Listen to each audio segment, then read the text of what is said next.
we are intending to allow. The question is, when do they start? So what I came to answer here tonight with my team, social distancing, tonsemberera. The other safeguard in this whole, and then the other measures, you know, washing our hands, not touching your face, or your nose, or your mouth, all those measures. The big measure of safety is putting on masks. Putting on masks, the right masks. So let's use this one week, between now and the 26th, to explain and to prepare to give masks. Those who can get masks on their own, we don't mind, provided they are the right quality. You will be told by the Minister of Health, they will tell you which are the right quality. They will tell you, even if they are made by our people, our local, our wananchi, they will tell you which are the right type. The ones which are made in the factory, those ones are already checked by the National Bureau of Standards. So this 1 week will be used to prepare this so that everybody, when it goes out on the 26th, the opening of these activities, everybody has got a mask. And this mask, you should put it on all the time when you are in public. So all those will happen from the 26th. Will be relaxed on the 26th and onwards. That is for the shops, the hotels, and so on. Now, for the public transport, that one they should be open in the 95 districts. The other districts which are not near the border should be relaxed on the 4th of June, 2 weeks from now, so that during this time, the Prime Minister, the Minister of Health, the Minister of Transport have time to discuss with the transporters and make sure that everything is in order. So the 4th of June, that is now for the public transport. The education institutions, again, they will use these 2 weeks to prepare, and by the 4th of June, they will tell you, they will put out their action plan, how things will move. Now, that one deals with the opening of the shops and the other sites. It deals with public transport and deals with the educational institutions. Now, for the border districts, which we said, please, no, there's also the issue of the private cars. Private cars also will be allowed to move on the 26th. Don't start moving tomorrow. Let's first prepare. Even you yourselves prepare. Make sure that you have everything. You have the masks especially, so that when you start moving on the 26th, you have everything you required. Now, for the border districts, we shall allow neither the public transport nor the private ones. Let those districts remain the way they have been as of now.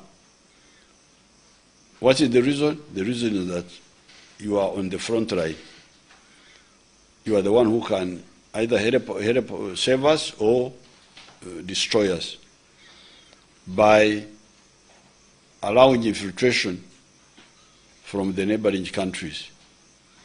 But you cannot protect us if we bring in the confusion of vehicles whether public or private.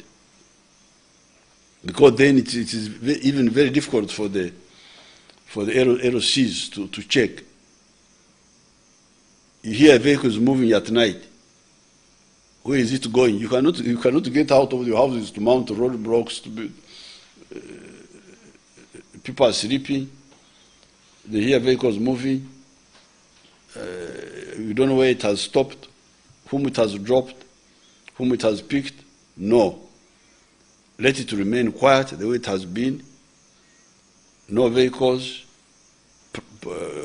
public or private, in those border districts, until we see how the whole thing works out here in the center. But when it comes to the students who will have to come back and join the other finalists, because we have said that the finalists, if they are the local finalists, the primary schools, those will walk to their schools. Those don't have a problem. The finalists of the border districts, they will just walk like the others. Walk to school and go back to their homes. Even some of the secondary schools are day schools.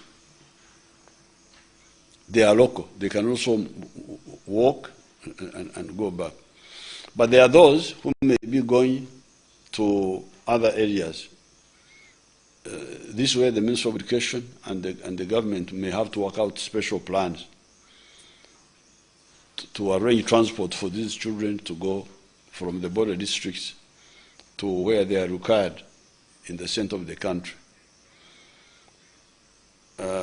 These are the 4 points that I think needed clarification so that people know what will start when.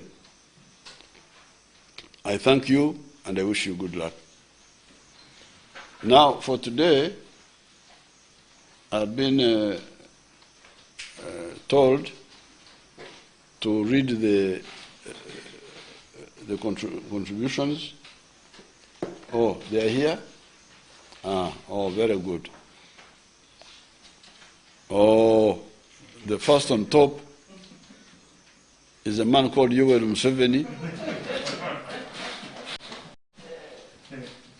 who contributed half of the remnants of his salary, which is 1.4 million shillings. Because this president of yours from 1996 gets a salary of 3.6 million, I refused to. The public service tried to convince me to be like other presidents. I hear that other presidents get a lot of money, but I said no. Uganda is a poor country. I don't want to be part of that. Even this 3.6 million I accepted in 1996 after the elections, because some people took a certain line which I accepted. But later on, people did other things. But before that, the president was getting 150,000 shillings between 1986 and 1996. This really, because these countries, especially Uganda, which had had a lot of problems, it's not correct for the public servants to put their country on pressure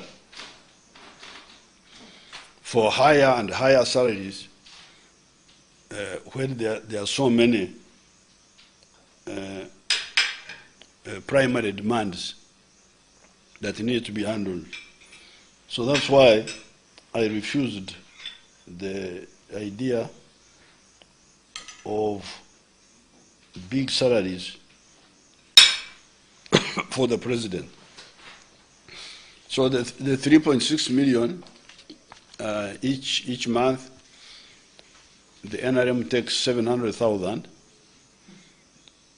which is 20% of that 3.6, and that leaves, I think, 2.7. So when I made 50% of that, this is the 1.4. So Mama Janet will not see this little money for 6 months. The Rotary District, 9,211 for Uganda and Tanzania. They contributed 800 million worth of medical equipment. Tienga Adora, a cultural institution, those are the Badama, the Japadora. They contributed 37 million worth of food and 2.5 million shillings worth of medical equipment. His Highness Mzee Yosam Odur, the paramount chief of Ulango, contributed 10 million shillings and 5 tons of maize flour.